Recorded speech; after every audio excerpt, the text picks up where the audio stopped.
Hey everyone, good afternoon. If I haven't met you before, my name is Mike. Thanks for the wonderful intro. So it's great to be here. I thought I'd start out today with one of my favorite quotes, a great Richard Branson quote. If you want to be a millionaire, start with $1 billion and launch a new airline. So what does this have to do with real estate, and what does this have to do with us? So a big part of what I do is I take a global view of disruption in real estate. I'm looking for the biggest, fastest models that are trying to change the way people buy and sell houses. And it turns out, globally, the industry is moving very slowly, but it's never moved this fast. And what I'm going to talk about today is what's moving fast. Those new models that are moving fast, trying to change how people buy and sell houses. And I want to do that by telling a story about how to lose $1 billion in real estate tech. So let's edit that first quote a little bit. If you want to be a millionaire, start with $1 billion and launch a real estate tech company. All right, so how can we lose $1 billion? So first off, you could start what's called an iBuyer. Has anybody ever heard of a company called an iBuyer? Someone doing that? All right, a few folks. You've seen some of my materials before. An iBuyer, if you haven't heard of it, it's a new model where a company buys homes directly from consumers. All right, so if you're a homeowner and you want to sell your home, you avoid the hassle of listing, the uncertainty of listing, with an immediate cash offer for your home. All right, you get a check in your hands by the end of the week. That company then fixes up the home and then resells it, a couple weeks later. So the iBuyers are providing certainty, speed to the real estate transaction. The biggest iBuyer out there is in the United States. It's a company called Opendoor. They've been around 6-7 years now. Opendoor has raised over $1.3 billion in venture capital since its founding. That's a lot of money. They've subsequently lost $1.2 billion of it. All right, not spent, but lost at the end of the day, right? Hugely unprofitable, losing hundreds of millions of dollars in a year. If you look at just the two biggest iBuyers, Opendoor and Zillow, who are both doing this model, they've lost collectively $1.2 billion over the past 2 years alone. All right, so this is accelerating. This is a great way to lose a lot of money really fast. If you look at it on a per home basis, right, these companies are buying and selling thousands, tens of thousands of homes every year. On a per home basis, they're losing tens of thousands of dollars, upwards of $100,000 per home. Keep in mind, the average home price in the US, the median home price is about $260,000, $275,000. All right, so this is not $100K and $1 million home. This is huge. All right, and this is not them buying a home for $300 and then selling it for $200. That's not how they're losing money. It's all the other expenses that go into a business: salary, marketing, office expense, overhead, all of that, right? So you might be wondering why. Why are they doing this? Why are they losing so much money?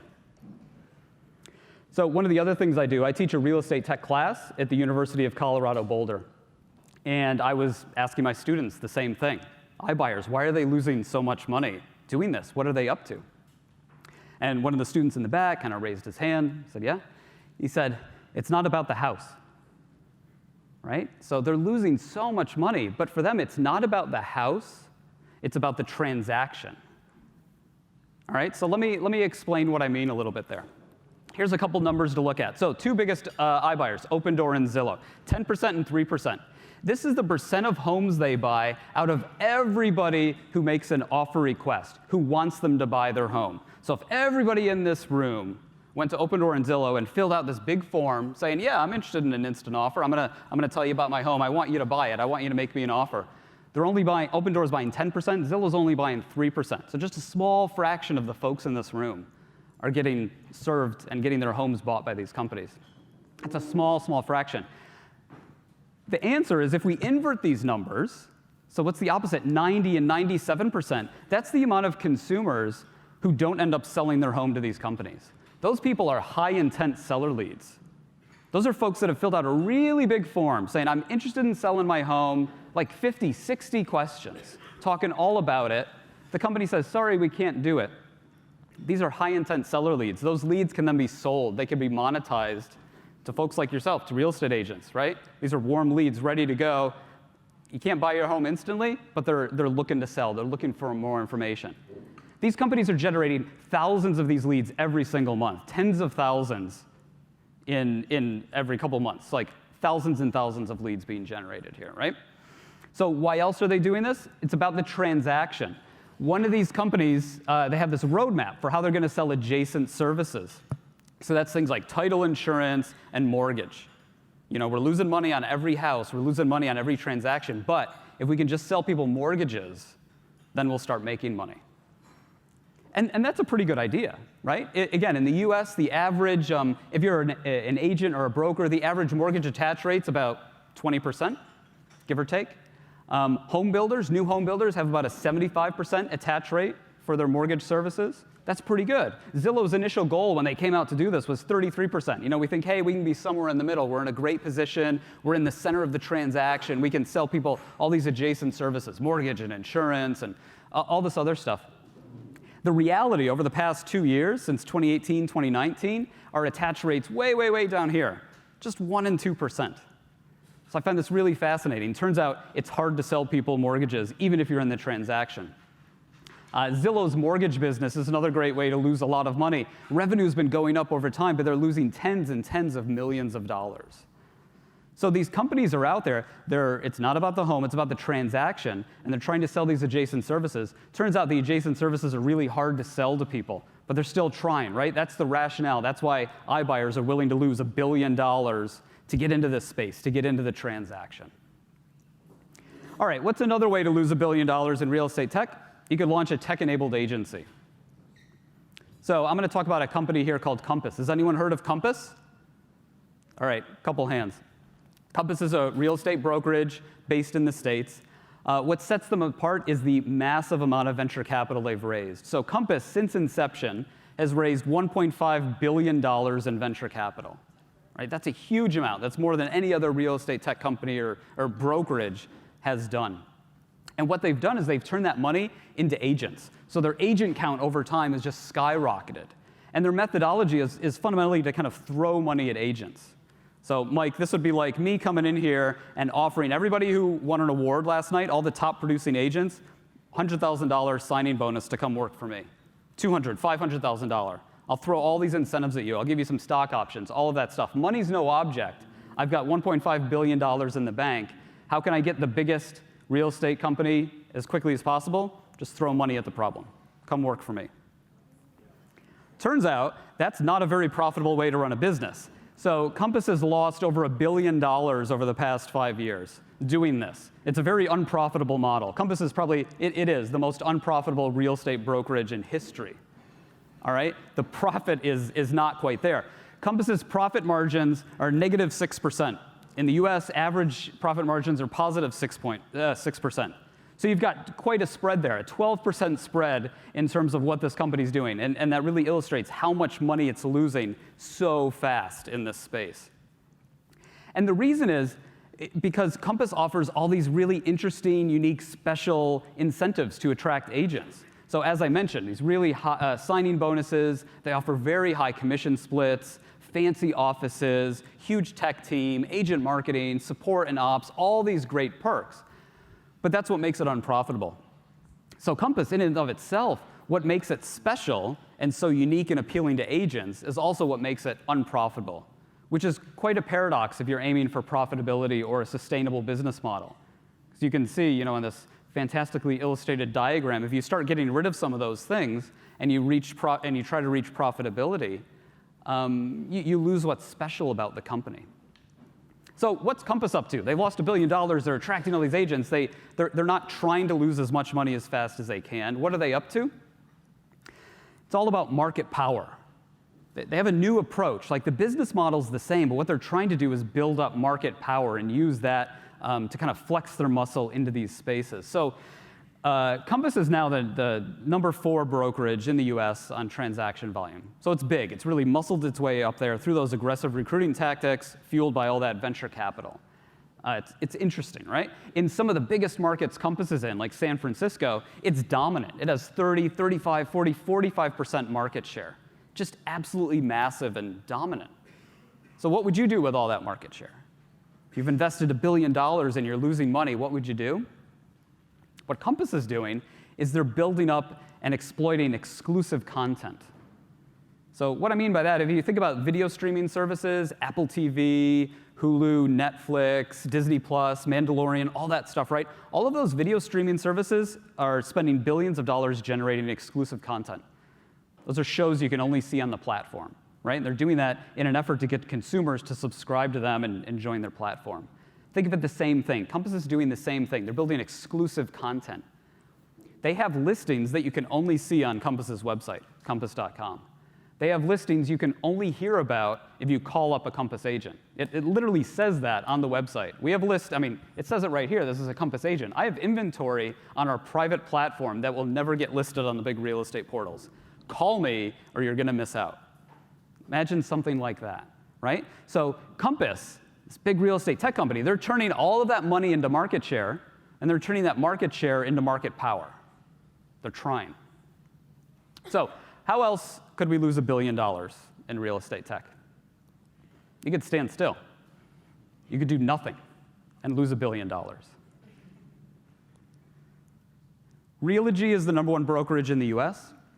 Countrywide was the #1 agency in the UK.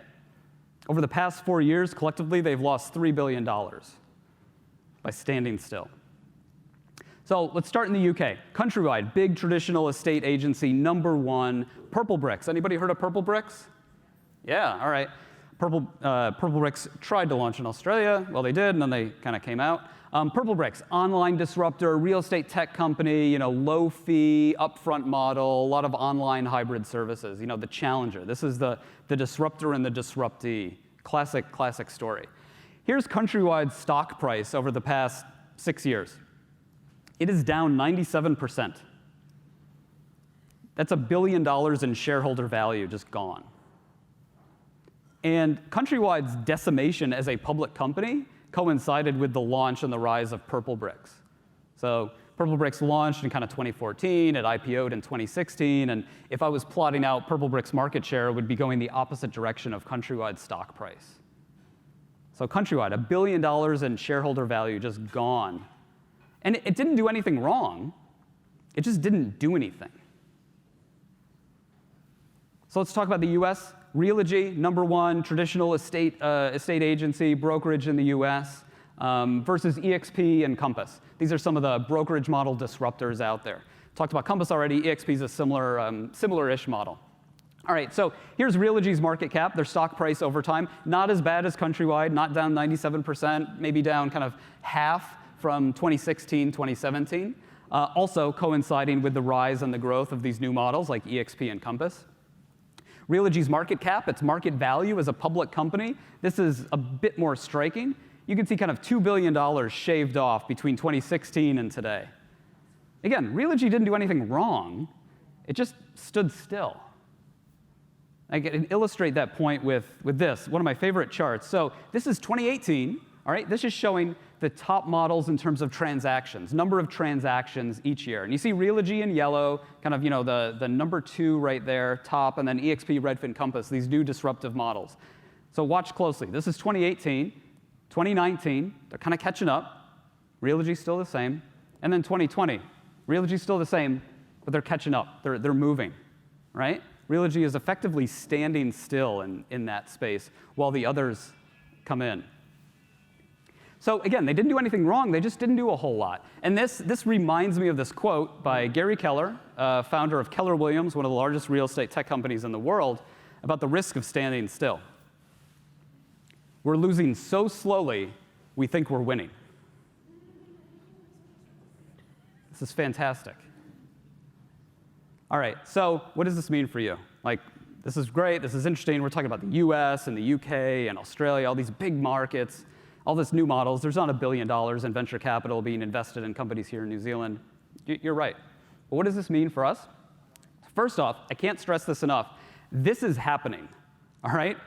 Yes, we're in New Zealand. Yes, we're far away from all of this, but this is happening in the world. If you want to be aware of what's going on and the potential disruption and how your jobs and the industry might change, you got to look at these big, fast movers. What's moving fast? What's moving quickly? These are the models moving quickly. You can't ignore this. These are companies willing to lose $1 billion. These are not stupid people that don't know what they're doing. These are some of the smartest minds in the business who know exactly what they're doing. And I'm giving you a sneak peek into their playbooks here. This is happening.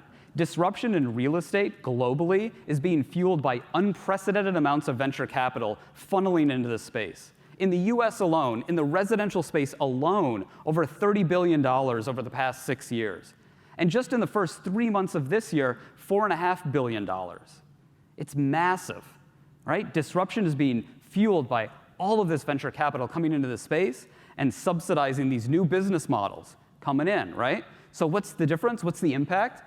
The scale is different.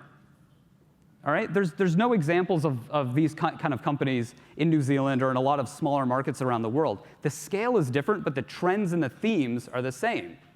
And that's what we need to pay attention to. So what's the big trend? What's the big theme? Again, it's not about the house. It's about the transaction. Smart people, smart companies, smart businesses, they're looking outside of just one buying and selling a house, and they're looking at the whole transaction. How could we make money by selling people a lot of services outside of that core experience? All right? They're looking at mortgages and all these ancillary services. Secondly, agents are getting replaced. I notice it's quiet in here now. Do you know who agents are getting replaced by? They're actually getting replaced by other agents. So all of these companies I'm talking about, Realogy, Compass, eXp, Countrywide, Purplebricks, they're all agents, right? Compass has lost $1 billion attracting agents, recruiting agents. I'm talking about real estate tech, but actually agents are still central to the transaction here. All of these companies, it's all about agents. Agents are getting replaced by smarter agents, more efficient agents, agents with better technology and tools and prospecting systems, right?